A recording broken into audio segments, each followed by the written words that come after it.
Kaixo, gu haurtzarako ikasle batzuk eta hemen ikusten zuten bezala gure proiektua Noria da.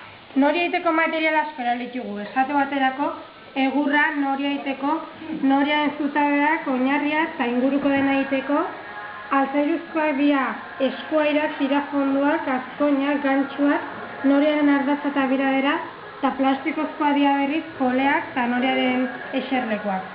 Proiektua burutzeko 3 baldintza bete behar genitu. Lehenengoa, oinarriak zapatak kaja baten neurria eduki bertula, gero leku batetik eraginda noria osoa mugitu bertula, eta azkenikan 3 material ezberdin erabili behar genitula. Lehenengo oinarria moztu genuen, ondoren noriari forma eman eta euskarria moztu genituen. Gero, euskarriek eskuadira eta tirafonden bidez jarri eta noria ardatzaren eta azkoinen laguntzaz jarri genuen. Noria euskarria ardian jarri genuen.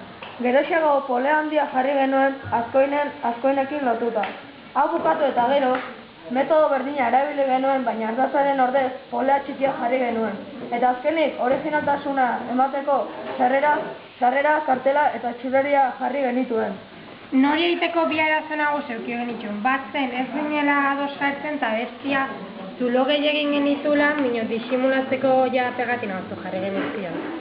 Hau izan da dena, espero gustatzea eta gero.